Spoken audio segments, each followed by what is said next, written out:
Welcome to Pennsylvania in Focus. I'm Anthony Hinnon. The long-discussed sale of U.S. Steel to a Japanese company looks like it's going forward unless President Biden stops it, and that is creating proponents and opponents across the Commonwealth. Joining me today is the Center Square's Pennsylvania editor, Kristen Smith.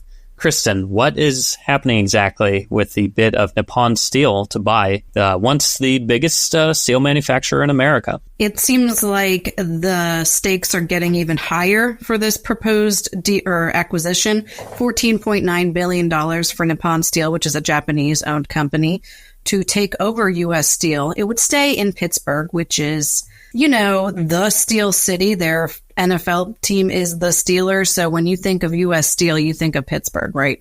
So Nippon is really committed to staying in Pittsburgh and kind of maintaining that legacy. That being said, U.S. Steel CEO came out yesterday on Wednesday and said that if this deal doesn't go through, they'll have to leave Pittsburgh. So this is earth-shaking, really, for Pennsylvania in general.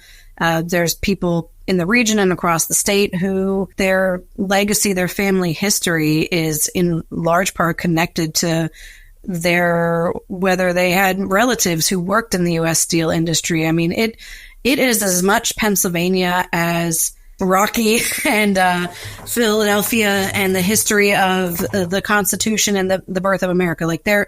It's up there as far as our legacy. So the idea that it would leave Pittsburgh entirely is just something that has really riled opponents of this deal. Not, probably top of the ticket here for people who are against it is President Joe Biden.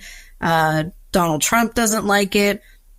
Officials on either side of the aisle don't like it. It's all really focused on keeping the company American owned. On the other side of that, U.S. Steel is saying, the industry has been in decline for decades. We have new environmental rules we've got to keep up. We have technology that we want to advance to. And Nippon Steel has that technology. They have the capabilities to kind of bring the company into the future. And so they really want to join forces. They think financially that's going to keep the company in business. It will keep jobs in Pennsylvania.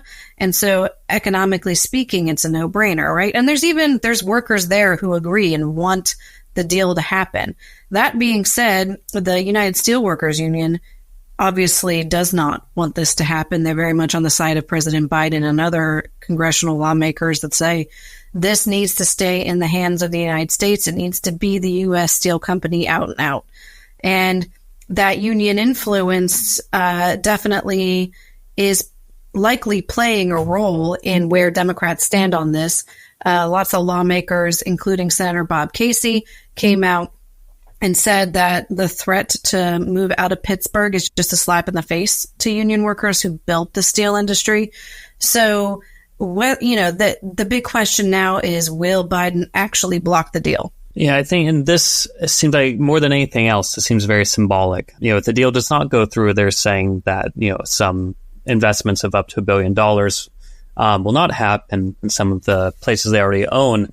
But there's not that many steelworkers left in Pittsburgh, right? I mean, U.S. Steel, when we're looking locally, there's only a couple thousand workers specifically in steel. I mean, maybe in manufacturing in other areas or beyond Pittsburgh, there's more. But this is a new era for Pittsburgh where the steel jobs have already left, correct? Yes, it's, the steel industry is certainly not the massive employer that it once was. And, consequently enough, Nippon Steel employees already work for U.S. Steel in Pennsylvania and a couple other states in the South, Alabama, West Virginia, those come to mind.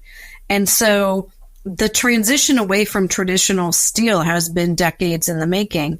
There's been a real push in the region to pursue technology, research development, medical advancement. And so, steel, again, the city's legacy as the heart of manufacturing and energy production, that's something that will always be important in a historical context. But as far as the economic reality on the ground, it's taking a back seat. But, the union influence is strong. United Steelworkers represents 850,000 workers across the country. And so they're a much larger entity than what exists currently in Pennsylvania and within U.S. Steel. So that influence is not to be underestimated in any way. That being said, if U.S. Steel were to go through with the Nippon Steel acquisition, and new investments would be made in facilities in the Pittsburgh area. Mon Valley Works is a big one. It needs a $1 billion upgrade to increase output. And doing so will, of course, keep jobs and keep the Pittsburgh region relevant as far as steel production goes. There's also interesting tie-ins to this entire deal. Nippon is saying that, we have energy-friendly and environmentally friendly technology that we can bring to U.S. Steel, and we can help usher in the carbon capture and sequestration industry that Pennsylvania has really been eyeing up in the last couple of years. Kristen, thanks for joining us today. Listeners can keep up with this story and more at thecentersquare.com.